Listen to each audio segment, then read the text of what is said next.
नमस्ते बच्चों। आज के वीडियो में हम देखेंगे कि हमें अपने वॉइस को, अपनी आवाज़ को कैसे गाने के लिए तैयार करना है। तो आज के इस वीडियो में एलप्रो इंटरनेशनल स्कूल चिंचवड़ के सभी बच्चों का बहुत बहुत स्वागत है। बच्चों, अगर आप म्यूज़िक में इंटरेस्टेड हो, आपको अपने गले को सुरीला बनाना है और आपके गाने की या रियाज़ की कैपेसिटी को बढ़ाना है, आवाज़ की रेंज को बढ़ाना है, तो छोटे छोटे टेक्निक्स हैं वो आज हम देखेंगे कि हम अपने वॉइस को कैसे इम्प्रूव कर सकते हैं या तैयार कर सकते हैं सिंगिंग के लिए।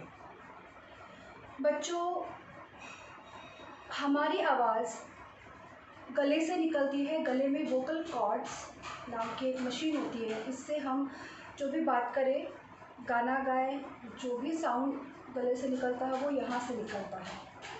तो हमें सबसे पहले हमारे वोकल कॉर्ड्स की केयर करनी है। उसके बाद हमें इसको रियाज़ देना है और वॉइस प्रोडक्शन की टेक्निक्स सीखने हैं कि आवाज़ किस तरीके से निकाली जाए ताकि वो गाना गाने के लिए सही हो। तो ये छोटी छोटी चीज़ों का हमें अभ्यास करना होगा। तो बच्चों, हमें पॉइंट वाइज हम देखेंगे कि हमें अपने वॉइस को कैसे तैयार करना है और उसके लिए क्या क्या स्टेप्स हैं। सबसे पहला है कि हमारी वॉइस क्लियर होनी चाहिए, वॉइस क्लैरिटी। दूसरा मुद्दा है कि हमें अपनी आवाज़ को कैसे प्रोड्यूस करना है, उसके टेक्निक सीखने हैं। तीसरा, हमें अपनी आवाज़ को फ्लेक्सिबल करना है। और उसके बाद हमें वो मैकेनिज़्म सीखना होगा वॉइस प्रोडक्शन का, जिसे हम हर तरीके का गाना गा सकेंगे। डीप ब्रीदिंग या ब्रीदिंग टेक्निक्स हमें सीखने पड़ेंगे जो हमें हमारे सिंगिंग के लिए उपयुक्त होंगे। और उसके बाद कैसे हमें अपने गले की केयर करनी चाहिए, उसके कुछ टिप्स भी हमें देखने होंगे। तो सबसे पहले हम देखते हैं कि हमारी वॉइस क्लैरिटी हम कैसे रखें या प्रोनाउंसिएशन कैसे हमारी हो। बच्चों, वॉइस क्लैरिटी के लिए हमें रोज़ अर्ली इन द मॉर्निंग कम से कम आधा घंटा सिर्फ सा लगाना है। सा लगाने के बाद शुरुआत हम 5 या 10 मिनट से कर सकते हैं और उसके बाद हमें सारे अलंकार गाने हैं, खरज का रियाज़ करना है, तभी हमारा वॉइस क्लैरिटी ये एक पॉइंट हमारा सॉल्व हो जाएगा। बट हमें ये डेली बेसिस पे, एक दिन रियाज़ और 2 दिन छुट्टी नहीं, हर चीज़ में हमें रेगुलर होना पड़ेगा। रोज़ रूटीन में इस काम को करना होगा अगर हमें अपने गले की केयर करनी है। तो ये रियाज़ ही है जो हमारे सुरों को, हमारे गले को ट्यून करेगा। उसके बाद हमारा वॉइस फ्लेक्सिबल हो जाएगा। हर तरीके का गाना हमें गाना आना चाहिए। गाने के अलग अलग गानों के अलग अलग मूड्स होते हैं, अलग अलग रस होते हैं बच्चों। तो हमें गाने का मूड देख के, उसके वर्ड्स को अभ्यास करके, उस गाने का मीनिंग समझ के उसको अगर हम गाते हैं तो वो गाना ज़्यादा इफ़ेक्टिव हो सकता है। और रियाज़ के साथ हम गले को सुरीला बना सकते हैं, लेकिन गाने के लिरिक्स को समझ के या गाने को मूड को समझना भी बहुत ज़रूरी है ताकि वो गाना ज़्यादा इफ़ेक्टिव हो। बच्चों, वॉइस प्रोडक्शन के टेक्निक्स में आता है कि हम उच्चार कैसे करते हैं। हमारा प्रोनाउंसिएशन बहुत क्लियर होना चाहिए। आप किसी भी तरीके का, किसी भी लैंग्वेज का सॉन्ग गाइए, आपके जो उच्चार है वो बहुत शुद्ध और क्लियर होने चाहिए, तभी आप अच्छा गाना गा सकते हैं। मैं उसके लिए आपको एक टिप दे सकती हूँ। रोज़ श्लोकास या राम रक्षा गाने से, जितने भी संस्कृत श्लोकास हमारे बड़े बुज़ुर्ग हमें घर में बोलना सिखाते हैं, तो ये श्लोकास जैसे आपके माइंड के ऊपर इफ़ेक्ट करते हैं, आपका टंग भी क्लीन करते हैं। टंग क्लीन और क्लियर होना, प्रोनाउंसिएशन शुद्ध होना, क्लियर होना बहुत बहुत ज़रूरी है। रोज़ अगर आप राम रक्षा का पठन करते हैं या कोई भी स्तोत्र जो आपको टंग का एक्सरसाइज देता है, अगर आप इसको रूटीन में बोलते हैं रोज़ बड़ी आवाज़ में, क्लियर प्रोनाउंसिएशन सीख के, बाकायदा सीख के करना होगा, तो ये रोज़ करने से आपका टंग क्लियर हो जाएगा, आपकी प्रोनाउंसिएशन क्लियर हो जाएगी, आपकी वाणी शुद्ध हो जाएगी और इसका आपके गाने पर ज़रूर और ज़रूर असर होगा। बच्चों, इसके बाद हमें ब्रीथिंग टेक्निक्स सीखने होंगे, या गाना गाते समय सांस लेने और छोड़ने का एक तरीका होता है। ये नहीं कि हम गाना गा रहे हैं तो सांस कैसे लें, नहीं, हम गाते गाते भी सांस ले और छोड़ सकते हैं। उसकी एक टेक्निक होती है, वो प्रैक्टिस से ही आती है। जैसे हमने देखा था कि म्यूज़िक खुद एक प्राणायाम है, तो सांस लेने छोड़ने का ये तरीका हमें सीखना होगा बच्चों। हमें जब भी हम गाना गाते हैं या रियाज़ करते हैं, हमें बहुत बार हम क्या करते हैं, हम आधी अधूरी सांस लेते हैं। बहुत बार नहीं, 99% टाइम्स ऐसा ही होता है कि हम पूरे तरीके से सांस नहीं लेते हैं। हम सांस लेने या छोड़ने पर कॉन्सेंट्रेट नहीं करते हैं।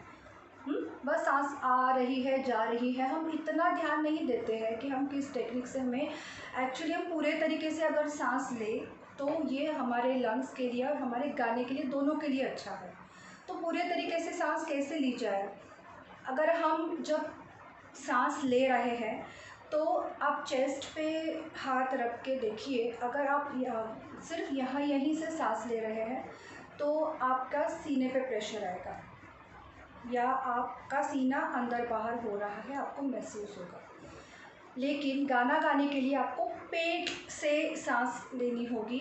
जब आप सांस लेते हैं अंदर, ब्रेथ इन करते हैं, तो आपका पेट बाहर आना चाहिए बच्चों, और जब आप सांस छोड़ते हैं तो आपका पेट भी अंदर आना चाहिए। अगर आप ध्यान देके सांस लेते छोड़ते समय हमेशा ही इस चीज़ के ऊपर ध्यान दें कि मैं सांस अभी ले रहा हूँ, तो मेरा पेट कहाँ जा रहा है, बाहर जा रहा है, अंदर जा रहा है, मैक्सिमम टाइम्स हम हमेशा इसका उल्टा करते हैं, इतना ध्यान ही नहीं दे पाते हैं हम लोग या नहीं देते हैं। तो अगर कुछ वक्त तक इसको हम बहुत ध्यान से करें, डेली अगर इस चीज़ के ऊपर हम कंसंट्रेट करें कि सांस लेते समय पेट बाहर आना चाहिए और सांस छोड़ते समय पेट अंदर आना चाहिए, तो ये एक तरीके से प्राणायाम भी हो गया आपका, आपका लंग्स का एक्सरसाइज भी हो गया। और ये टेक्निक रोज़ यूज़ करने से आपको एक तरीके से इस चीज़ की धीरे धीरे आदत पड़ जाएगी, और ये आदत आपको पेट से गाना गाना सिखाएगी। जब आप पेट से गाते हो तो आवाज़ में एक फोर्स आता है और आवाज़ आपकी हेवी लगती है, सुनने के लिए अच्छी लगती है। जब आप सिर्फ गले से, गला क्या है बच्चों, गले से आपका आवाज़ सुर निकल रहे हैं, बट फोर्स आपको सीने से नहीं देना है, फोर्स आपको गले से भी नहीं देना है, फोर्स आपको पेट से देना है, तभी वो आवाज़ में वो जितना चाहिए वो फोर्स आएगा और आपका गाना सुरीला और इफ़ेक्टिव हो जाएगा। कई बार लंबी सांस लेके आपको एक पूरा लाइन से गाने का गाना है तो वो कैपेसिटी आपकी इम्प्रूव हो जाएगी। नहीं तो क्या होगा, आप पूरा लाइन गा रहे हो, आधा लाइन गाया है और वहीं पे बीच में आपको सांस लेनी पड़ जाएगी और वो गाना फिर इफ़ेक्टिव नहीं होगा, वो आधा अधूरा सा लगेगा। वहीं सांस अगर टूट गई तो फिर दोबारा सांस लेके बचा हुआ आधा लाइन गाने के लिए फिर वो मज़ा नहीं आएगा। तो अगर आपको अपनी ये कैपेसिटी इम्प्रूव करनी है तो सबसे पहले आपको ये सीखना होगा कि पेट से सांस कैसे लेनी है। बच्चों, ये बहुत बहुत ज़रूरी है, ये आप ज़रूर सीखिए कि पेट से कैसे सांस लेनी है और गाना गाते समय इसको कैसे अप्लाई करना है। ये प्रैक्टिस से ही आएगा, एकदम से नहीं होगा, बट आप ज़रूर प्रैक्टिस कीजिए और आप ये ज़रूर कर पाएंगे। इसके बाद हम देखेंगे कि ओमकार जाप से हमारे सिंगिंग पे क्या पॉजिटिव इफ़ेक्ट आता है। बच्चों, आप डीप ब्रेथ लेके हारमोनियम पे सुर पकड़ के लंबा सा लगाइए। जितना आपकी सांस लंबी खींच रही है, खींच आप सकते हो, उतना लंबा सा आपको लगाना है। ऐसे शुरुआत में आपको 2 मिनट या 3 मिनट का कैपेसिटी होगा, फिर 5 मिनट का, फिर 10 मिनट का, लेकिन धीरे धीरे ये कैपेसिटी आप बढ़ा सकते हैं रोज़ गा के। शुरू में जब आप सा गाएंगे, मैं आपको गा के बताती हूँ। ये काली 5 का सुर है सा। शुरू में ऐसा होगा कि आपके आवाज़ में वाइब्रेशन आएगी, ऊपर नीचे वाइब्रेट होगी आवाज़, जैसे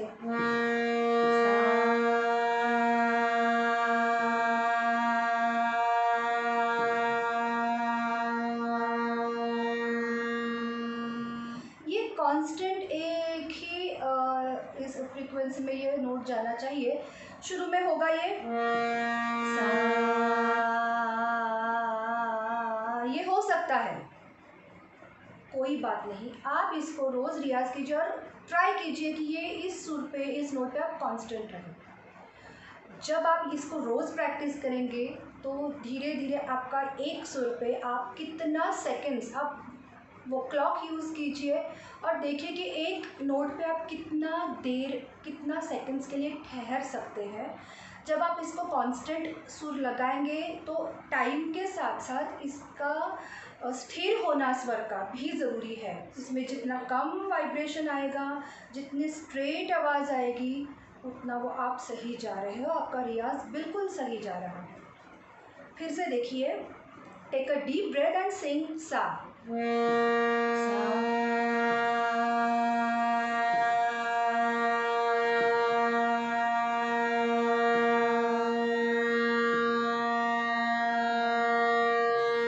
सांस खत्म हो गई, मैं रुक गई। इसी तरीके से हमें ओमकार ये जाप करना है। ओम, अब ओम बोलने के भी बच्चों तरीके होते हैं। ओ, अ, ओ, उ, म। इस सीक्वेंस में अगर आप ओमकार जाप करते हैं, डायरेक्टली ओम नहीं कहना है, ओ, उ, म। इस तरीके से अगर आप गाते हो तो लिप्स को क्लोज करके जब आप पे आओगे तो ये लंबा खींचो। जितना आपकी सांस आपको इजाज़त दे रही है उतना आप इसको लंबा खींचे, और जब आप लिप्स को क्लोज करके ये उच्चार कर रहे हैं तो आपकी लिप्स पे, आपके अंदर एक वाइब्रेशन फील होनी चाहिए। अगर वो आप फील करते हो तो आप बिल्कुल सही जा रहे हो। जैसे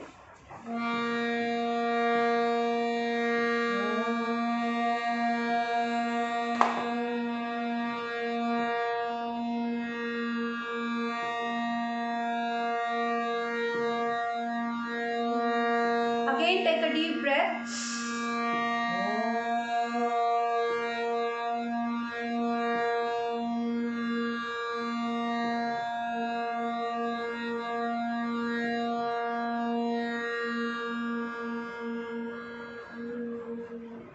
Again take a deep breath.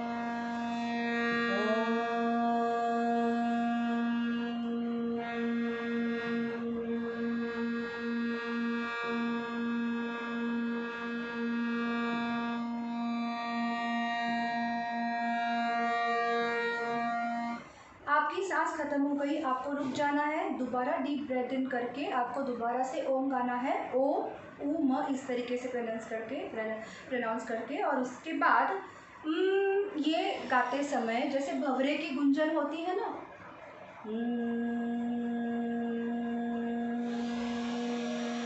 Lips को क्लोज कीजिए, आपको वो वाइब्रेशन फील होगी और आपको धीरे धीरे इसको रेगुलर प्रयोग करके गा के आपको खुद पता चलेगा कि आपकी वॉइस क्लियर हो रही है, एक आवाज़ में वज़न आ रहा है।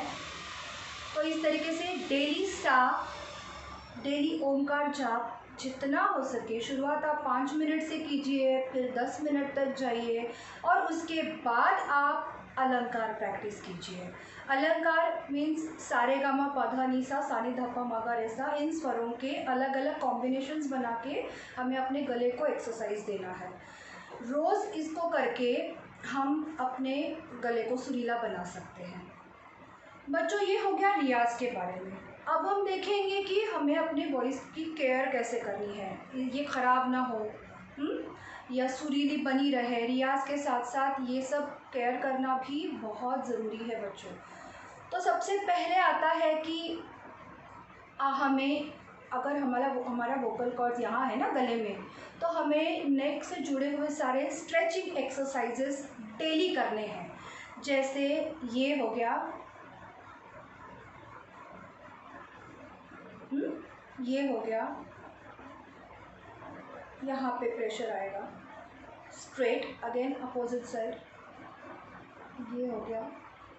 बच्चों, जब हम गर्दन पीछे की तरफ धीरे धीरे स्ट्रेच कर रहे हैं तो हमें टंग बाहर निकालनी है। ये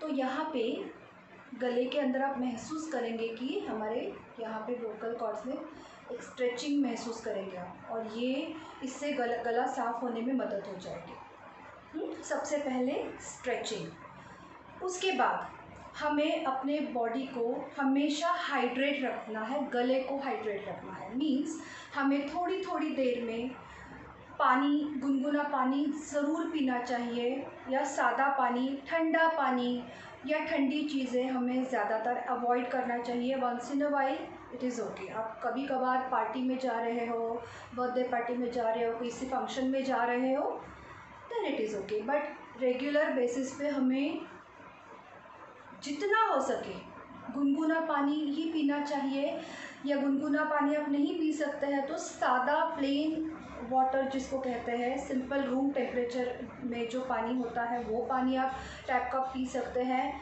ठंडा पानी पीने से बचें, क्योंकि वो आपके वोकल कॉर्ड्स को ख़राब कर सकते हैं, डैमेज कर सकते हैं। दूसरी बात, ऑयली और स्पाइसी खाने से बचें, क्योंकि जब आप ऑयली और स्पाइसी खाना रेगुलर बेसिस पे बच्चों खाते हैं तो उससे आपका हाजमे पे तो इफ़ेक्ट होगा, बुरा असर होगा ही होगा। उसके बाद आपको रिफ्लक्स की प्रॉब्लम, एसिडिटी की प्रॉब्लम। तो जब हमें एसिडिटी होता है तो बच्चों एग्जैक्टली क्या होता है, तो जो एसिड्स हमारे पेट में बनते हैं डाइजेस्ट करने के लिए फूड को, ये रिफ्लक्स होके गले में आ जाते हैं, वो हमारे वोकल कॉर्ड्स पे फैल जाते हैं, एक परत सी बन जाती है, और फिर वो हमारे गले को डैमेज कर सकते हैं वो एसिड्स। इसलिए हमें कभी कभार की, अगेन बात ठीक है, जैसे हम ठंडा कभी कभार खाते हैं या पीते हैं, सेम में हमें ऑयली स्पाइसी ये नहीं कि कभी भी नहीं खाना है, लेकिन ज़्यादातर जो सिंगिंग को एज ए प्रोफेशन चुनते हैं या डेली रियाज़ करते हैं, वो लोग स्पाइसी फूड, ऑयली फूड या ठंडा जो भी है, पानी है, आइसक्रीम है, कोल्ड ड्रिंक्स है, इसको अवॉइड ही करना पसंद करते हैं। ये एक तरीके से आप अपने गले की केयर कर रहे हो बच्चों। तो हमने देखा कि हमें रोज़ का रियाज़ करने के साथ साथ ठंडी चीज़ें या ऑयली स्पाइसी चीज़ें नहीं खानी हैं, डेली गले की स्ट्रेचिंग करनी है, हमारे गले को, हमारे बॉडी को हमें हाइड्रेट रखना है, कंटिन्यूस पानी पीते रहना है। यहाँ पे गले में कभी गला सूखना नहीं चाहिए, धीरे थोड़ा थोड़ा पानी बार बार पीते रहें, और इससे आपका गला हमेशा नमी बनी रहेगी और सूखापन नहीं आएगा गले में, और ये आपके गले के लिए बहुत अच्छा होगा। इसके बाद हम देखेंगे कि और एक मुद्दा है, और एक पॉइंट है बहुत इम्पॉर्टेंट। बहुत बार ऐसा होता है कि गले को नाक से गाया जाता है गाना, और हम नाक से गाने की वजह ये है कि यही अगेन की सांस लेने और छोड़ने की टेक्निक, या कहाँ से कैसे सांस लेनी है, ये टेक्निक अगर नहीं पता है तो बहुत लोग नाक से गाते हैं, और वो नाक से आवाज़ एक अलग सी आवाज़ प्रोड्यूस होती है, और वो गाना ज़्यादा इफ़ेक्टिव नहीं लगता, एक भारीपन सा आ जाता है उस आवाज़ में।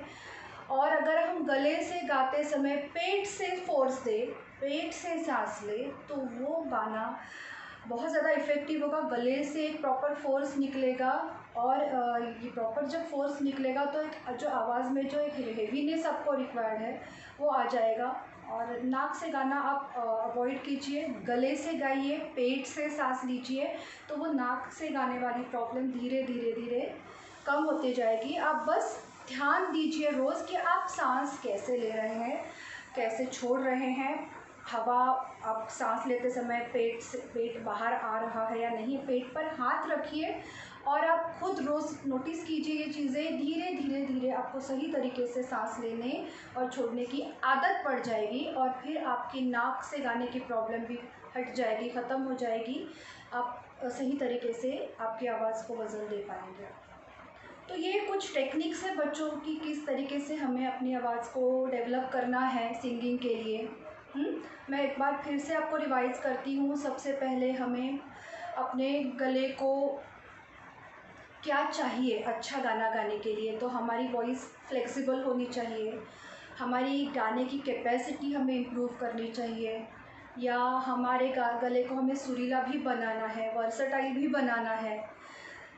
अलग अलग गाने के अलग अलग मूड्स होते हैं, अलग अलग भाव होते हैं, अलग अलग रस होते हैं, और हमारे गाने में सिर्फ स्वीट वॉइस होके नहीं चलेगा। जितना मीठी आवाज़ चाहिए उसके साथ साथ, क्योंकि गाना हर तरीके का होता है। अगर आप पेट्रियोटिक सॉन्ग गा रहे हैं तो वहाँ पे सिर्फ मीठी आवाज़ निकाल के नहीं चलेगा, उसमें आवाज़ में एक दम भी होना चाहिए, एक फोर्स होना चाहिए, पेट्रियोटिज़म वाला वो फील आना चाहिए आपकी आवाज़ से, वीर रस होना चाहिए, हाँ, एक प्रॉपर फोर्स आना चाहिए। तो अलग अलग सैड मूड के गाने हैं तो उसमें दर्द आता है, रोमांटिक मूड के गाने हैं तो उसमें नटखटपन आता है। तो ये चीज़ें रियाज़ करके या इसके टेक्निक्स सीख के ही ये चीज़ें आएंगी।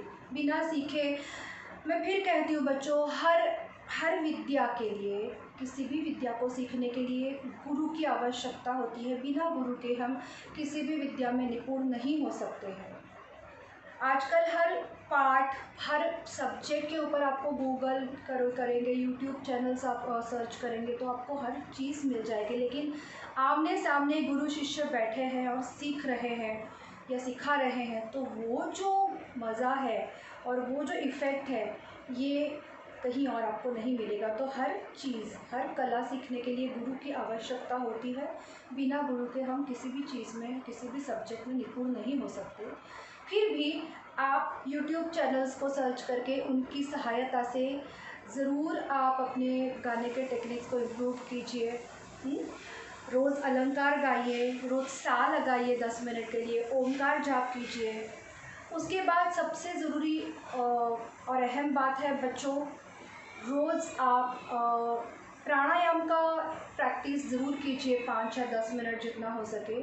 लेकिन मैं ये कहूँगी कि अर्ली इन द मॉर्निंग 4 से 7 बजे का टाइम रियाज़ के लिए, प्राणायाम के लिए सबसे बेस्ट होता है। हाँ, अगर आपके पास बिल्कुल समय नहीं है, कोई दूसरा ऑप्शन नहीं है, तो फिर क्या कर सकते हैं, तो इवनिंग टाइम ठीक है। लेकिन मैं यही सजेस्ट करूँगी कि morning, early in the morning 4 to 7 is the best time. इस टाइम में अगर आप रियाज़ करते हैं, प्राणायाम करते हैं, कपालभाति, अनुलोम विलोम जैसे सांस लेने छोड़ने के अलग अलग टेक्निक्स प्राणायाम में आते हैं, जो आपके लंग्स को स्ट्रॉन्ग बनाते हैं, आपके गले की खराश को मिटाते हैं, वोकल कॉर्ड्स को क्लीन करते हैं। उसके बाद अगर आप प्राणायाम के बाद रियाज करते हैं डेली बेसिस पे, तो आपको एक अच्छा सिंगर होने से बच्चों कोई नहीं रोक सकता। तो ये सारे टेक्निक्स आप याद रखिए। और इसके बाद फिर मैं आपको बताऊंगी कि बेसिक अलंकार क्या होता है। वो अलंकार आप रोज़ प्रैक्टिस कीजिए। मैं बेसिक 4-5 अलंकार बताऊंगी, इससे ज़्यादा अलंकार आप खुद भी बना सकते हैं। मैं बताऊंगी आपको टेक्निक क्या है, कैसे आप अलंकार खुद भी बना सकते हो। तो खुद से भी अलग अलग अलंकार बना के इसको गा सकते हैं। ठीक है बच्चों, तो आइए हम गा। तो बच्चों यहाँ पे मैं कुछ बेसिक अलंकार आपको गा के सुनाती हूँ। अगर कोई मेल गा रहा है तो काली 1 ये स्वर उनके लिए सही है ये, और कोई फीमेल है तो वो काली 4 या काली 5 में रियाज कर सकते हैं। मैं काली 5 में आपको रियाज बता रही हूँ। बेसिक कुछ 3-4 अलंकार मैं आपको गा के सुनाऊंगी। एक्चुअली ये टेक्निक ऐसी होती है कि सारे गा मा पा धा नी सा, सा नी धा पा मा गा रे सा, इन स्वरों का अलग अलग कॉम्बिनेशंस में गाना है। जैसे सारे गा रे गा मा, इसमें क्या फॉर्मूला है, 1 2 3 2 3 4, ये फॉर्मूला है। अगर ये मैंने आपको फॉलो करना सिखा दिया, आपको पता चला कि नंबर्स हम ये पैटर्न यूज़ करना है, ये पैटर्न आप खुद अपने मन से भी बना सकते हैं। 1 2 3, तो 1 2 3 4 का एक ग्रुप, 1 2 3 4 5 का एक ग्रुप, ये दूसरा अलंकार बन जाएगा। सेम में ऐसे कई अलंकार आप खुद भी बना के गा सकते हैं बच्चों। मैं यहाँ बेसिक कुछ 3-4 अलंकार आपको गा के बताती हूँ।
इसको आप स्लो गा के फिर धीरे धीरे धीरे इसको स्पीड बढ़ा के भी गा सकते हैं, तो भी आपके गले को काफ़ी अच्छी एक्सरसाइज मिलेगी। जैसे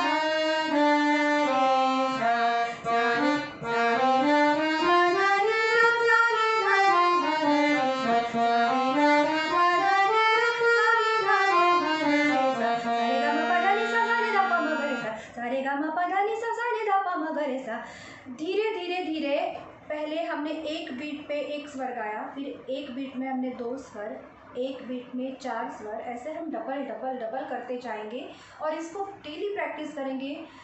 कोशिश कीजिए कि जब हम धीरे धीरे स्पीड बढ़ाते हैं तो कभी कभी सुर बेसुर हो जाते हैं, उसको अवॉइड कीजिए। फिर से कोशिश करते रहेंगे तो सुर पक्के ज़रूर हो जाएंगे। ये मैंने एक छोटा सा एग्जाम्पल दिया है रियाज़ करने का बच्चों। इसके बाद मैंने कुछ टेक्निक्स बताए सांस लेने छोड़ने के। उसके बाद मैंने कुछ टिप्स दिए कि आपको कैसे अपने गले की केयर करनी चाहिए, और इन सभी चीज़ों को फॉलो करके आप अपने गले को ज़रूर सुरीला बना सकते हैं और एक अच्छे सिंगर ज़रूर बन सकते हैं। तो बच्चों, ऑल द बेस्ट। आज का वीडियो हम यहीं समाप्त करते हैं। धन्यवाद।